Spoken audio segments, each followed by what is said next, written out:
Well, the summer is practically over. Kids are heading back to school and they're screwed until Christmas. So let's look at a video that has a summer vibe. Happy Holidays, released in March 1999, featuring 3 music videos and 6 Season 5 episodes of Thomas and Friends narrated by...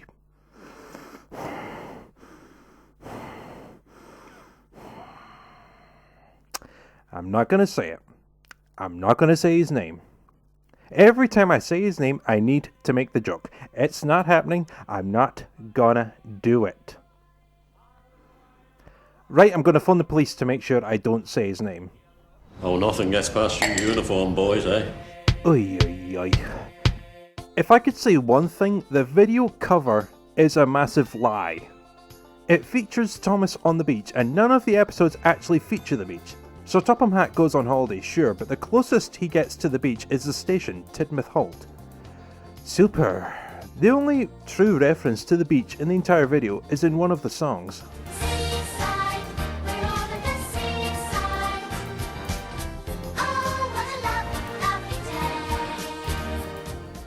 Yep, that's about it. Even Spooks and Surprises got closer to the beach, and that was mostly a video about accidents and characters being scared shitless. And you know, despite all that, I kinda want to say this is my favourite Season 5 video. It's true. With Season 5, there was only ever 3 home video releases in the UK, and I own all 3 of them. There's still one I haven't shown off, and while that one features my favourite classic Thomas and Friends song, I actually think Happy Holidays has the best collection of episodes. I remember going back to this one a lot when I was younger. As a kid, and as an adult, I'd have to say the best episode has to be A Better View for Gordon, because, well... yeah. Help me! Please! Second favourite had to be By George. I really enjoyed that one. Suddenly he saw a truck on the line ahead. Get out of my way! But the truck wouldn't move. Until Gordon forced it. By accident. Okay, I'm a vigilante at heart. I like seeing shit get destroyed. Aren't we all like that every now and then? No? Get out of my house. As for my least favourite episodes on the video, this is probably going to be no surprise to anyone. Toby and the Flood. I don't necessarily hate it, I just think it doesn't make sense in places. Toby can make it across a really old bridge in a blizzard, but he can't make it across this bridge? That's horseshit. Plus, who's to say there's only one way back to safety? If there isn't, surely with an island that size, there's no doubt a station or a signal box on the other side of the dam. Actually, if there's a possibility of the dam breaking, why would they send a steam tramp, one of the slowest characters on Sodor, to investigate? Wouldn't it be safer to send Harold, who can escape by air should any danger befall people? Oh wait, they do send Harold, which means Toby's appearance was completely fucking pointless. Either way, I don't want to rag on this too much, it's no Sodor Surprise Day. It does have a pretty good rescue element to the story, no matter how stupid the original concept is. And then we have the songs, right at the end. 3 to be exact. I'd honestly say Season 5 had better songs than Season 4. These songs brainwashed me as a kid. If there were any Season 5 songs that were burned into my brain as a youngster, it was Harold the Helicopter. That's my musical brain for you. There were 10 songs in Season 5. Between these 3 videos, 7 of them are included. While Harold isn't my favourite song by a long shot, it was easily the most memorable for me as a kid. Because I know someone's going to ask, when I was in primary school in 1998 and 1999, there were always 5 songs that were locked into my primitive musical brain.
my personal tastes in the late 1990s. You're welcome.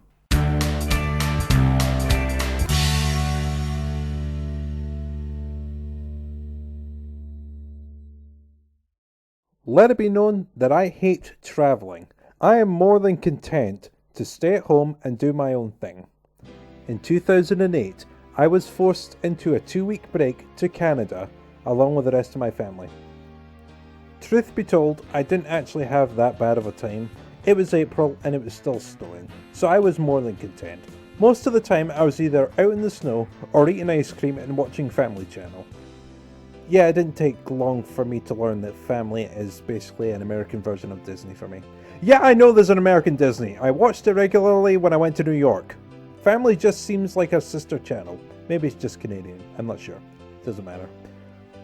One night, my mother was making a trip to Walmart. I just wanted out of the house, so I thought I'd ride along with her. We get to Walmart, and on the DVD rack, this is what I see. Thomas Comes to Breakfast and Other Thomas Adventures. Holy shit, they have it in America.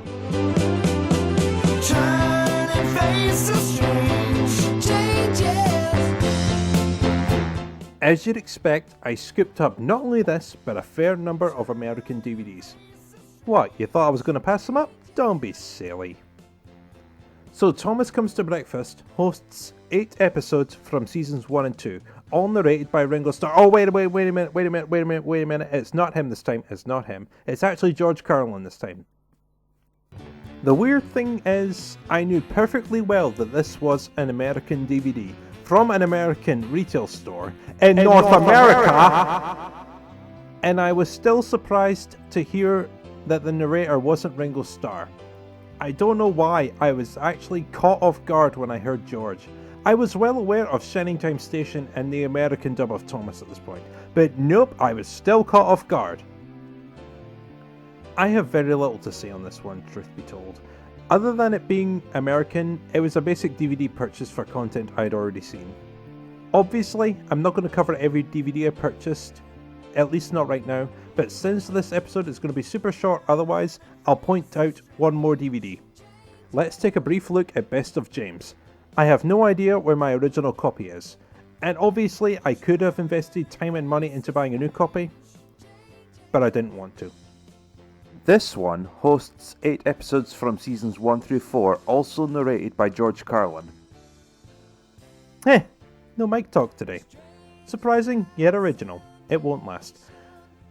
I bring up this release because James just happens to be my favourite member of the Steam team, and this caught my attention immediately. I think the most memorable portion of this DVD is actually the episode intermissions, as they feature several Season 4 songs.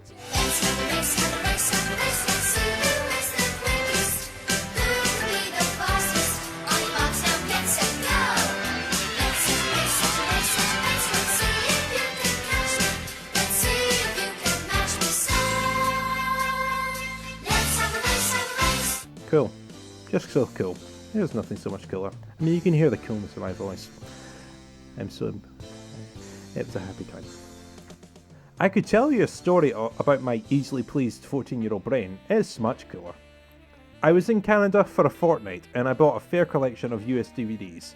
And for some reason, I discovered that the TV I was using had an option to crop the current programming, DVD or otherwise, to my heart's content. So this is what I basically spent 2 weeks doing. On, yelled the cars. I've got to stop, groaned James.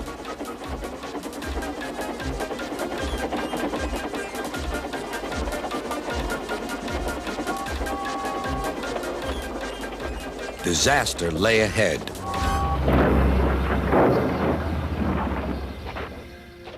So kids, what have we learned here today? That's right, 14-year-old me was very stupid. If it's any consolation, the 24-year-old version of me hasn't changed much. I get told that every day.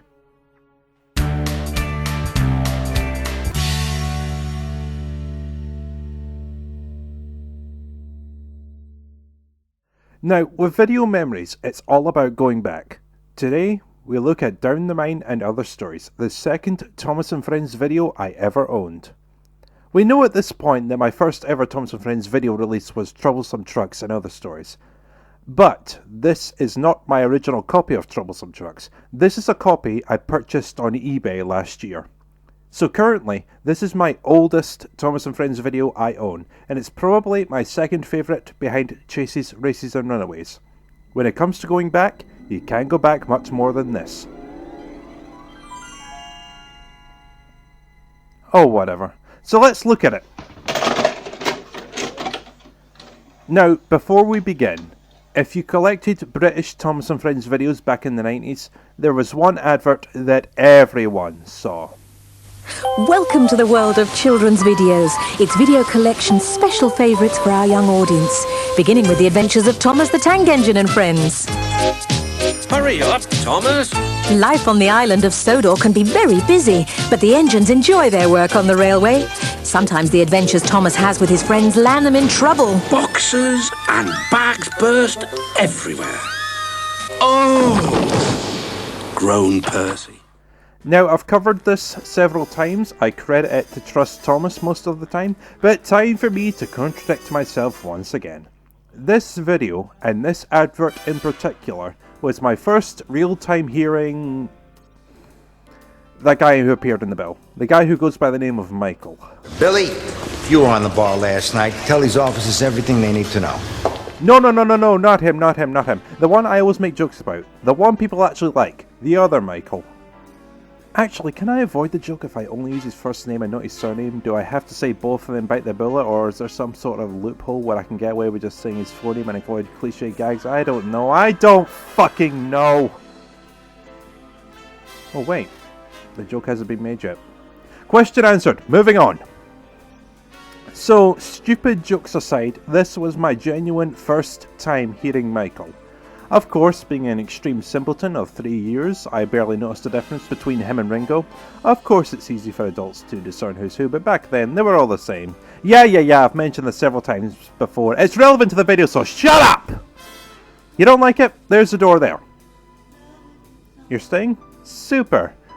If we're being super technical, Trust Thomas was the first full video I watched featuring you-know-who. Thomas and Stepney was the first one I owned with him, and The Fogman was the video that gave me confirmation that there was more to it than Ringo. I'll cover that video at some point in this lifetime. Don't get your hopes up, I am planned for the next 6 months. Jesus, I went off topic here. I love telling stories and rehashing stupid jokes if it isn't clear at this point. That's video memories in a nutshell when you think about it. Where were we? So the ad also covers Rosie and Jim, which I barely watched, Tots TV, which I watched once or twice, and the 1983 film Wind in the Willows, which I think I saw once. It's an incredibly vague memory, but I think I've seen it once and I don't remember being super won over. Found guilty on the clearest evidence. 19 years! 19 years? And another year for being green! Racist bitch. 20 years!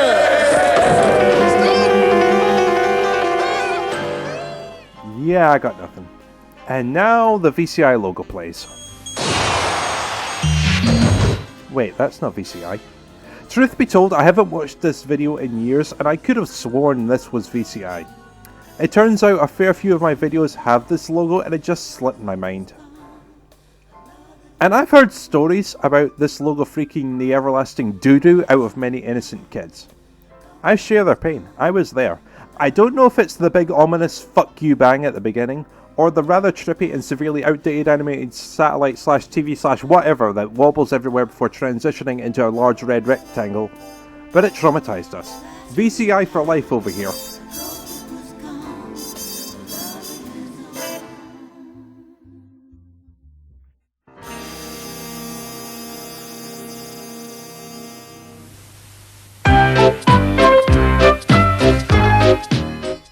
And here we go. If I have to say one thing, I'm impressed at how well the video has aged. It's over 20 years old and it's surprisingly hiss-free. Okay, that's weird. The intro is slightly butchered. Okay, it seems the video hasn't aged that well, and the audio just fades out. Okay, what the fuck? For some reason, it seems like every copy of Down the Mine starts like this, a butchered intro and 2 rounds of name boards. Why it's like this, I have no idea. I can only assume they wanted to combine everything from Troublesome Trucks onwards into one video, but upon realising they'd be lucky to cram that much footage onto one videotape and still maintain super good visual quality... Actually, strike that, now I have no clue whatsoever. For the main feature, this video hosts 9 episodes narrated by Ringo Starr, covering the last third of Season 1 from Cole to Thomas's Christmas Party. I've mentioned before that Seasons 1 and 5 are my favourite classic Thomas and Friends seasons, and this video was no doubt a massive influence on why Season 1 was my favourite. Seasons 2, 3 and 4 have their places out there, but this video was one of my absolute best. It may just be 9 episodes, but I came to appreciate so much from it. Troublesome Trucks introduced me to Thomas and Friends, but Down the Mine made me a fan of the series and what it had to properly offer. Now, for my favourite episode, I remember being a fan of Whistles and Sneezes, purely for the reason that a train actually goes over Gordon's Hill in the opposite direction for once. I swear this is true. You look at Season 1, the engine always goes under the bridge, up the hill by going left, down the other side and through Marin Station. In Whistles and Sneezes, as a kid, I was just happy to see Gordon go the other way for once. And speaking of Gordon's Hill, another episode I could praise is Dirty Objects, that episode where James has an accident with some rather unruly freight cars. Now, a few British Thomas fans may dislike me using the American term more often than the British term, but here's the problem. I just don't care. As for least favourite, I'm going to point to Toby and the Stout Gentleman, purely because the story about his tramline being closed is a bit of a downer. I got nothing on this one. It's not Toby and the Flood bad, it's just my least favourite in the video, that's basically it. I'm not sure of what else to say about Down the Mine really. It is a textbook example of childhood nostalgia for me. This helped make Thomas my entire life. So enough of that.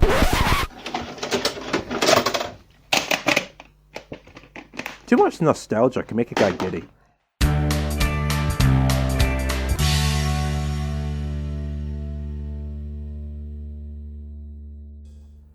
People have often said Season 5 of Thomas and Friends was the last good season of content until Seasons 17 and 18. And while I will admit Season 17 was the best season in years, I think the horrific quality after Season 5 is a little bit exaggerated. I will agree that there was a slight dip in quality from Season 8 onwards, and Season 7 was a bit hit and miss. But when it comes to Season 6, I will always defend that block of 26. I still have a belief that that season was genuinely good. Of course, being the collector that I was, I had every home video release, all 3 of them. Let's have a look at one of them, The Chocolate Crunch, released in March 2003 and featuring 8 episodes from this rather good season. I really will defend this one. It won't beat Seasons 1 and 5. Overall, I'd say it was better than Seasons 3 and 4. As for Season 2, I rank it as being better when it comes to narration, but worse in terms of plot. Overall, the season was hit and miss, but there were some genuinely good episodes there, and the narration is great. So let's give it a go. VCI logo, a real classic. Hit Entertainment logo, not so much. Sorry boys, VCI wins in the logo department every time. Unless we're talking about Cartoon Network, childhood beats early 21st century every time. I must say, it feels weird to see these promos for closed captioning on something non-Disney related. I don't know what it is, but 9 times out of 10 if I see this ad for the European Captioning Institute, I just naturally assume Disney. But whatever. And here we go! New opening as well, used only for Season 6. A strange and unnecessary change, but an interesting one nonetheless. Hey, wait a minute! Who's this Michelangelos fella? When did he start narrating, and what happened to Ringo? Here we go. We finally reached that point. The point where it hit me. I grew up watching Season 1 and a bit of Season 2. It said quite clearly, narrated by Ringo Starr. I had nothing from Season 3, I had one release from Season 4 and it said... Oh fuck off, I didn't notice. Season 5 didn't say anything about the narrator, and now suddenly we have this Michelangelos guy. At this point, I'd like to take note that Michael himself has been in contact and has stated his dislike for the classic joke I use whenever I mention him. He'd like me to discontinue that joke in his words. As from fucking now. Well, sure, Mike, I won't repeat the joke. I'll never use it again. His name's Nigel. I'm just kidding, that joke's going nowhere. I've never talked to Mike, and I'm just saying all this to make a joke from a 33-year-old movie. I like to think I'm pretty cliche. How cliche can I be? The best song from the Give More Love album is Back Off Boogaloo. Back off Boogaloo, I say. Back off Boogaloo, come on. Back off Boogaloo.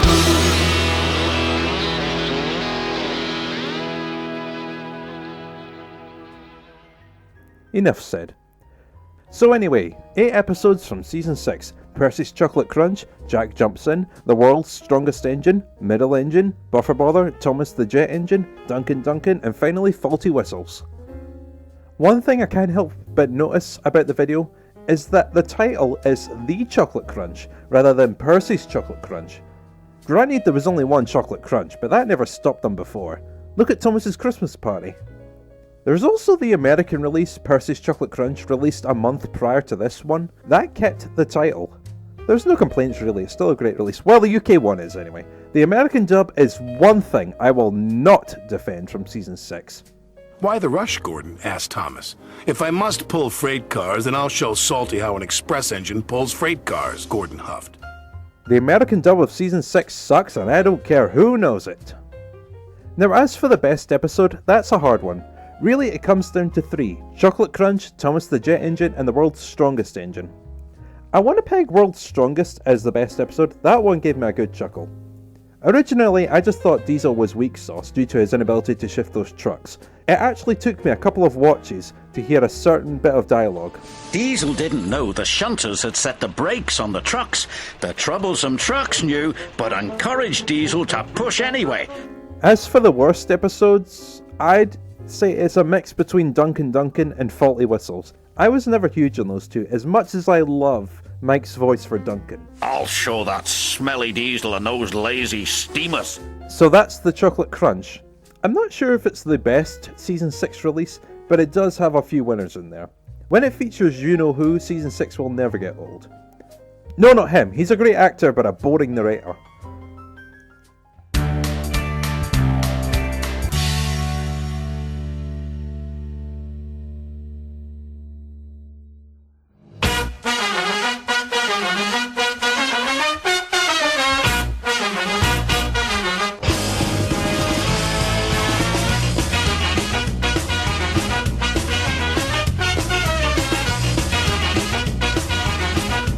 Alec Baldwin. Got to find more gold dust. Peter Fonda. This is your shining time to... And Mara Wilson. You're a really useful engine, Thomas. Star of Matilda. Now that's what I call a perfect landing. In Thomas and the Magic Railroad. I'll save a seat for you.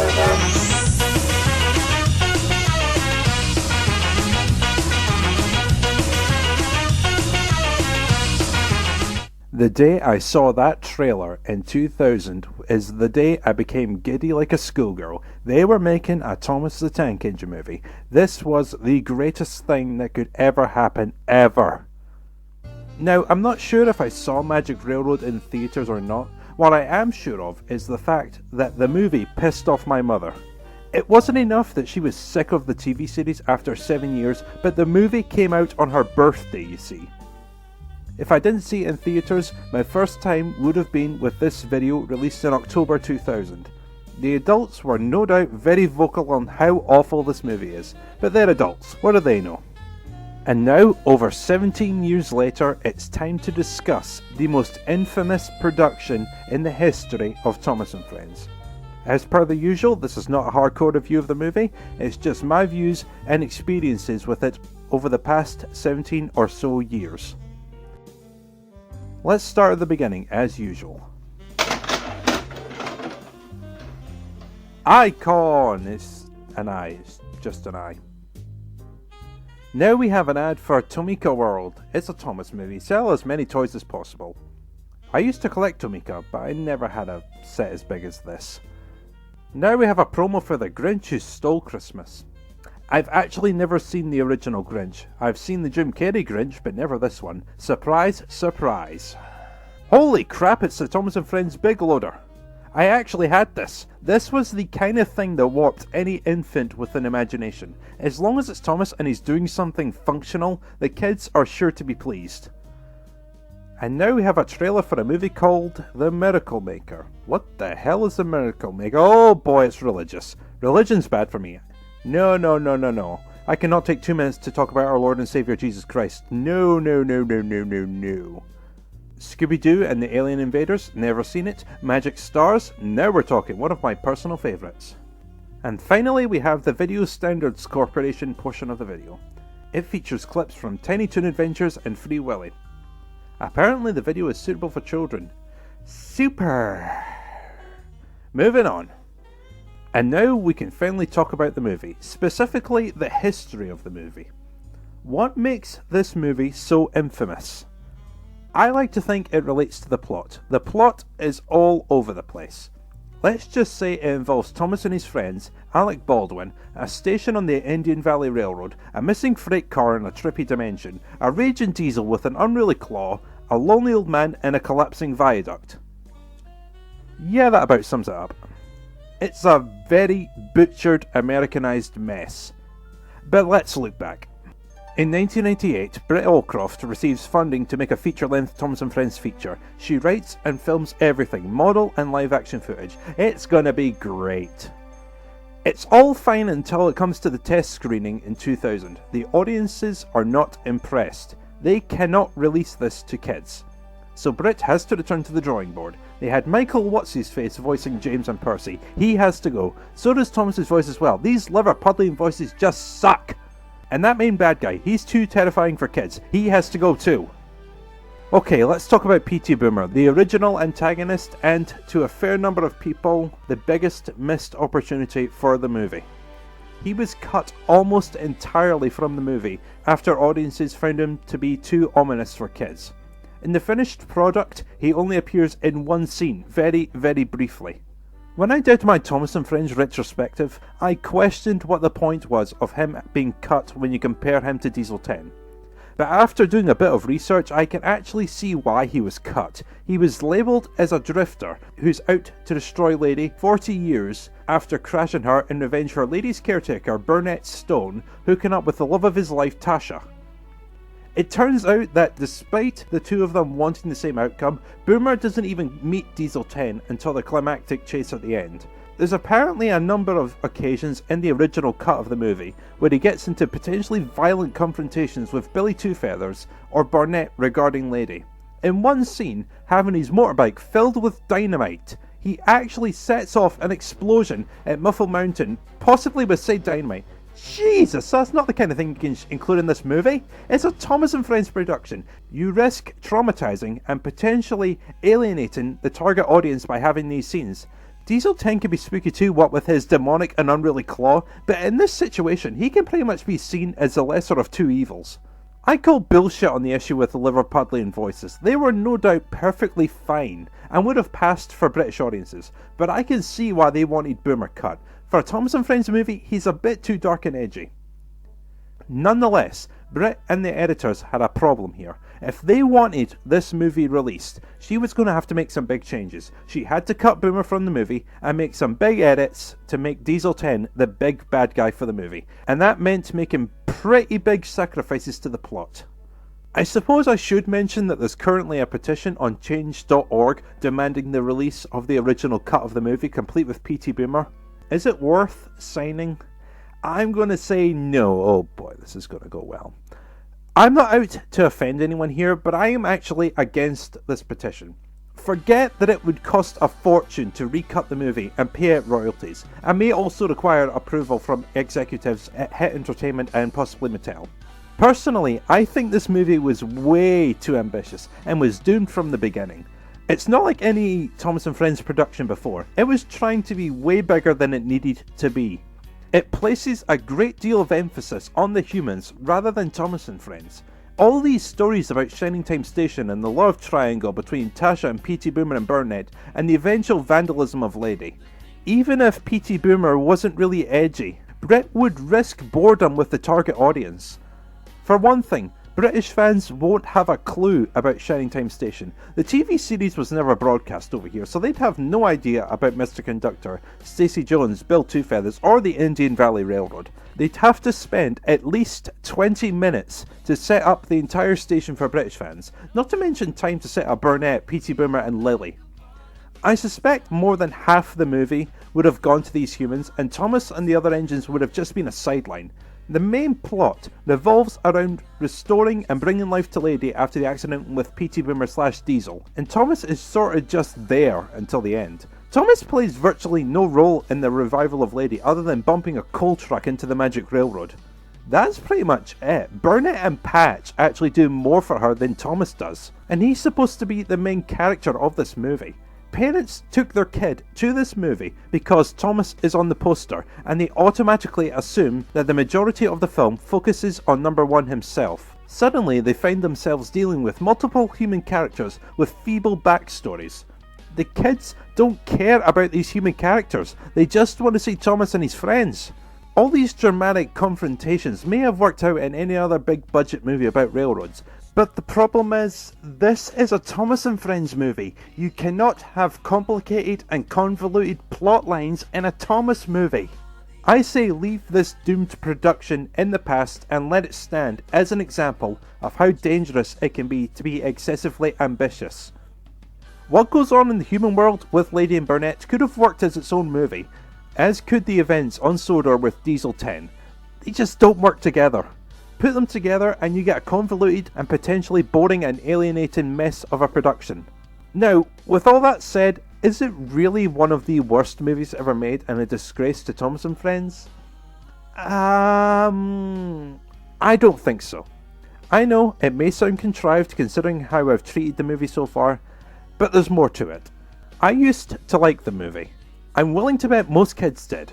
It wasn't until I joined YouTube in 2006 that I learned of the fact that a number of Thomas and Friends fans really hate the movie. At this point, I sort of just jumped on the hate bandwagon. The majority says it sucks, so it must be true. Now, my girlfriend and I have been together for many years. We love each other dearly, but she's not a Thomas and Friends fan in the slightest, and I have no plans to make her into one, and I'm not aiming to ever feature her properly on this channel. Hell, I showed her Thomas and Gordon a few years back and it freaked the royal shit out of her. Wake up, lazy bones, why don't you work hard like me? These steam engines talk? What the fuck is this? So long story short, she was never brought up on the show and never really got into it. Back in 2014, I decided to pull out my DVD copy of the movie purely to show her what I thought was Mara Wilson's career low point. I didn't expect it to go well, I expected her to get bored halfway through. And actually, it was more entertaining than I ever remembered it being. And it had nothing to do with Thomas, surprise surprise. It was actually all down to Diesel 10. It may be a butchered movie, but his dialogue is great, and I'd say it saves the movie from being completely unwatchable. Hello, Twinkle Toes. Remember me? Fat Hat won't have much use for you looking like that.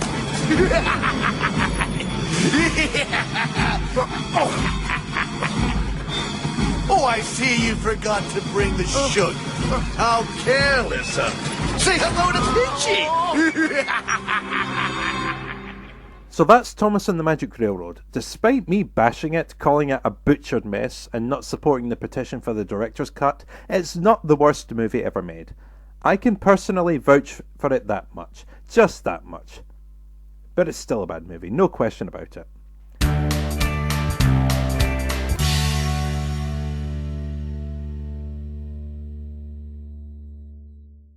Let's talk about when Thomas and Friends aired on TV. Of course, there's a million channels across the television world where Thomas has aired, in multiple languages no doubt. So to keep it short and knowledgeable, I'm just going to cover the channels I've witnessed in my lifetime. So let's start at the beginning with ITV, the first channel to run Thomas and Friends dating back to 1984. I remember watching season 6 on Children's ITV or CITV when it first aired in 2002. I have no evidence to support this, but it's my series, so I don't need evidence. Speaking of no evidence, let's talk once more about Cartoon Network. And now, back to Thomas the Tank Engine and Friends on Cartoon Network. The series ran on this channel from 1995 to 2001, essentially being the premier source for seasons 4 and 5. Did I watch it here? I don't know, but knowing my extensive history with Cartoon Network, I would not be surprised in the absolute slightest if that were the case. Then there's Channel 5, specifically the morning block Milkshake.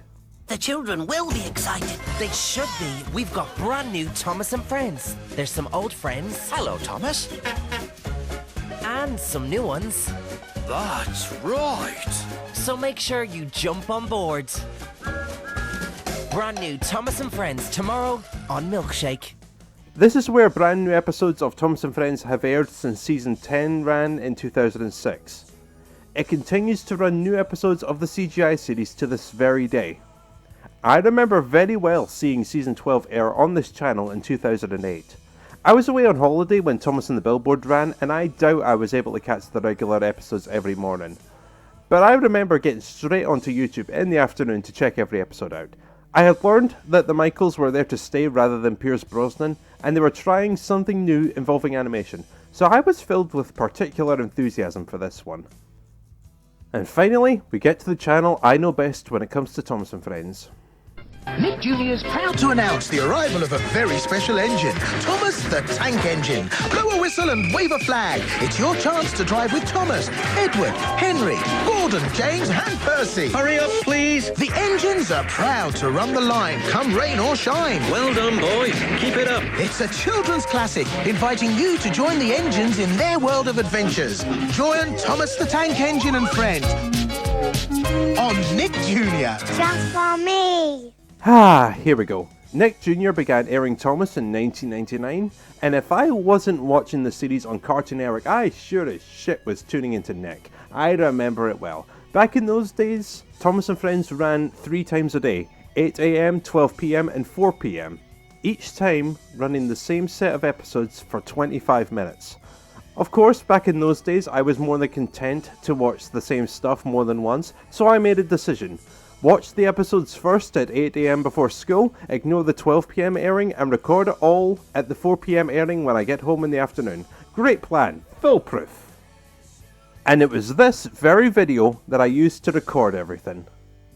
My spelling was atrocious when I was 6 years old. Let's see how well it holds up.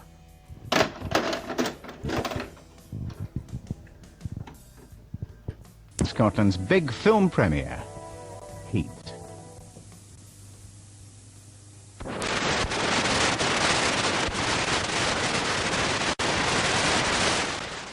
Oh yeah, great. It holds up great. It holds up as well as good old-fashioned TV static. Ain't it great? I managed to dig this up in 2017 to hopefully show off to YouTube. I ransacked my old bedroom, dug out a few videos, including this one, as well as this ancient as fuck VCR. No, seriously, this thing is almost as old as me. After discovering only my living room TV would function properly with the VCR, I popped this video in and discovered nothing but static. Either I taped over it at some point in the past 19 years, or this video has just aged like milk left out in the summer heat. I lean towards option A because if it has aged like milk, it's aged worse than Singing Kettle Pirates, the first video I ever owned in my entire life.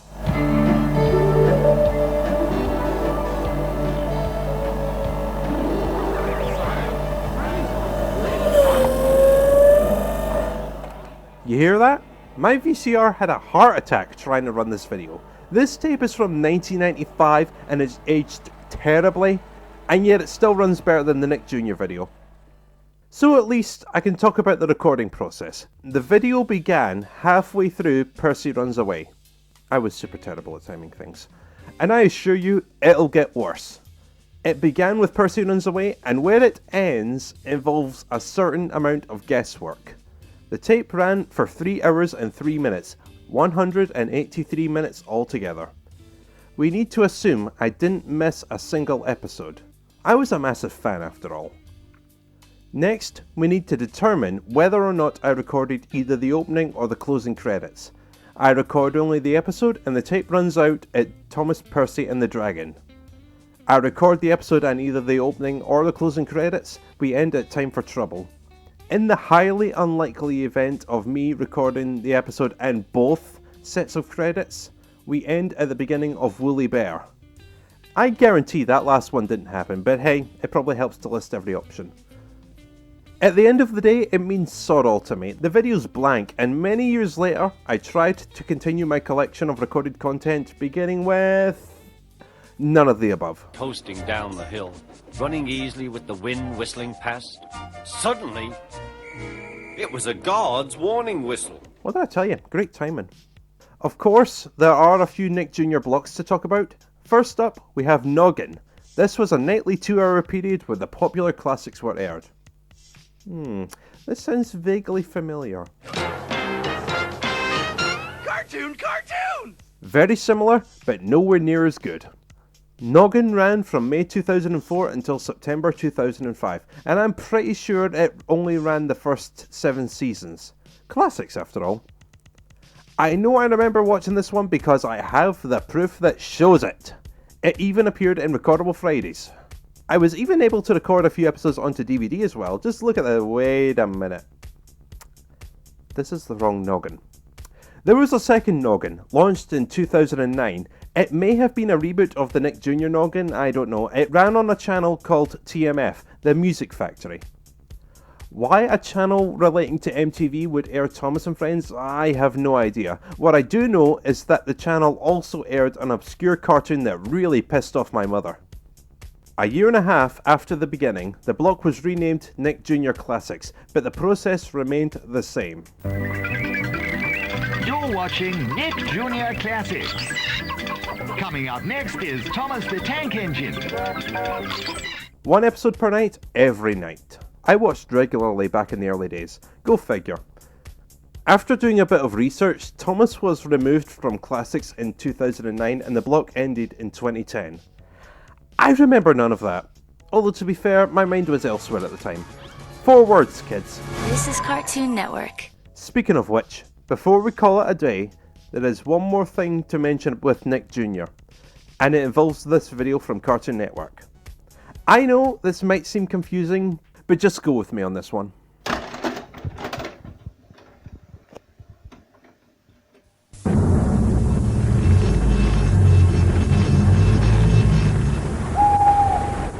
It's June 2005 and I had just spent a weekend in Lochgelly, thus recording 8 hours of Cartoon Network. I turn on Nick Jr. just for the hell of it, and this is what I see. This Sunday, Thomas is having a party. Start the day in celebration with party episodes from all your friends. Then at 12 o'clock, my party starts with Thomas and Friends stories one after the other until 6 p.m.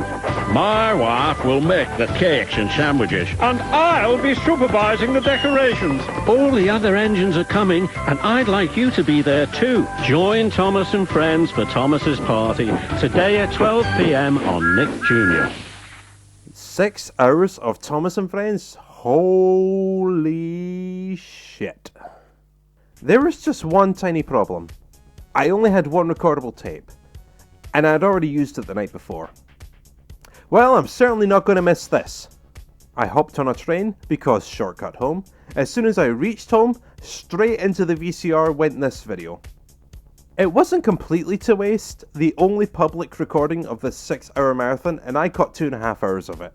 It was 13 years ago, so I can't quite remember the entire marathon, but according to a YouTube comment, it was mostly Season 5 and 6 content. I think we need more than 6 hours to get through every single episode. I mean, if we're talking about just the first 7 seasons, we're looking at least 15 hours, and that's without ad breaks every 20 minutes.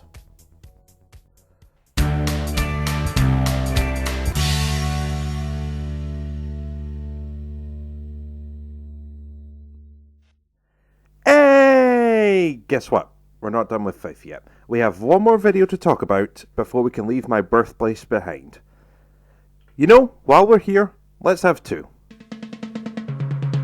So while I had Aristocats and Jungle Book and Postman Pat and such, quite often I found myself watching children's preschool compilation released in 1994. This was presented to my cousin and I back in, I want to say 1996, maybe 97, and was the first Thomas video I watched but didn't own myself. I used the term Thomas video loosely. There's only one episode on the video and the rest of it is just a highlights package for various other children's TV shows. If you love Sooty & Co, Tots TV, Rainbow or Rosie and Jim, this release might appeal to you. I sorta liked Tots TV, but the rest of it, I didn't really care for. Granted, I watched it every now and then, but back then I didn't have much else to offer. It kills time and amuses my primitive brain.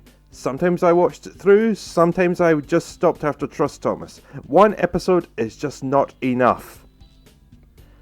And you know, I had all these Thomas videos at the time, all of these at home, and it never occurred to me to take a few of them over to Fife to keep me amused. It's not that I wasn't allowed, I just never bothered. For Christ's sake, young me, Postman Pat can only work for so long! A few years later, I received this, Fun Time Favourites. Thank God, more material. What are we dealing with here? 5 episodes, 6 episodes, 12 episodes, hell yeah! 67 minutes, now we're talking. So Fun Time Favourites features 12 episodes from seasons 1 through 5, narrated by Ringo Starr and the guy who succeeded him. I will not say the name.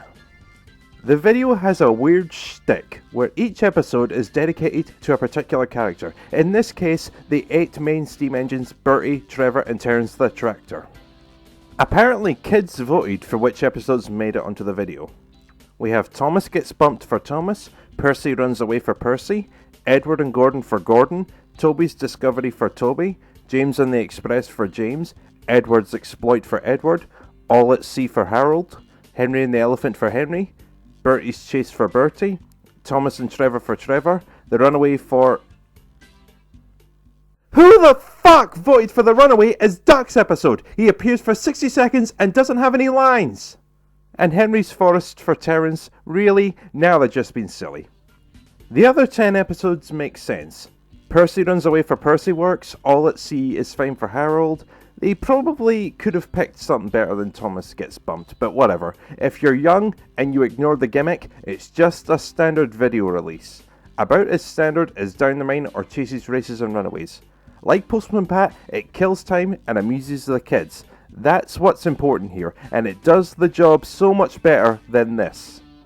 I'm willing to bet I never watched this one again once Fun Time Favourites entered the picture. And later when you add in Men in Black 2 and the Back to the Future trilogy and Pingu and Stuart Little and whatever else I had, my Glen Rothis collection is complete. Time flies when you're entertained by garbage like this, I always say. When I'm forced away from home, I need content like this to make time go fast.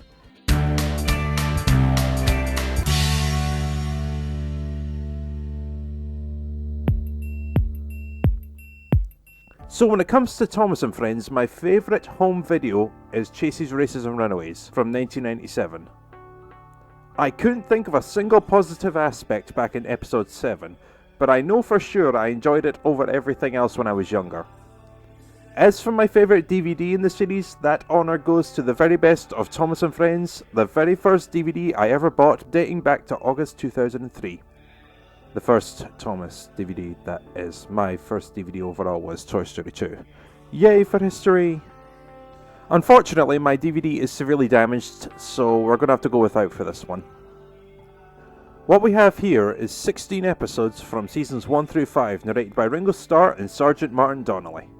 What we have in this jam-packed collection is Thomas and Gordon, James and the Coaches, Cranky Bugs, Rusty and the Boulder, Dirty Work, Paint Pots of Queens, Buzz Buzz, Thomas and Special Letter, Thomas Person and the Dragon, Trust Thomas, Thomas Comes to Breakfast, No Joke for James, Pop Goes the Diesel, Ghost Train, Percy Runs Away, and Gallant Old Engine.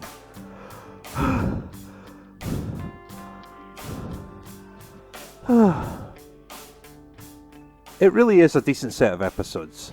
They're all stuck together in a jumbled order, but most of them work. Why they're out of order, I don't know. It can get really weird with Dirty Work coming before Pop Goes the Diesel, but other than that, the episode ordering isn't the worst thing in the world. No, you want to talk about horrible organisation, look at Biggest Party Video Ever.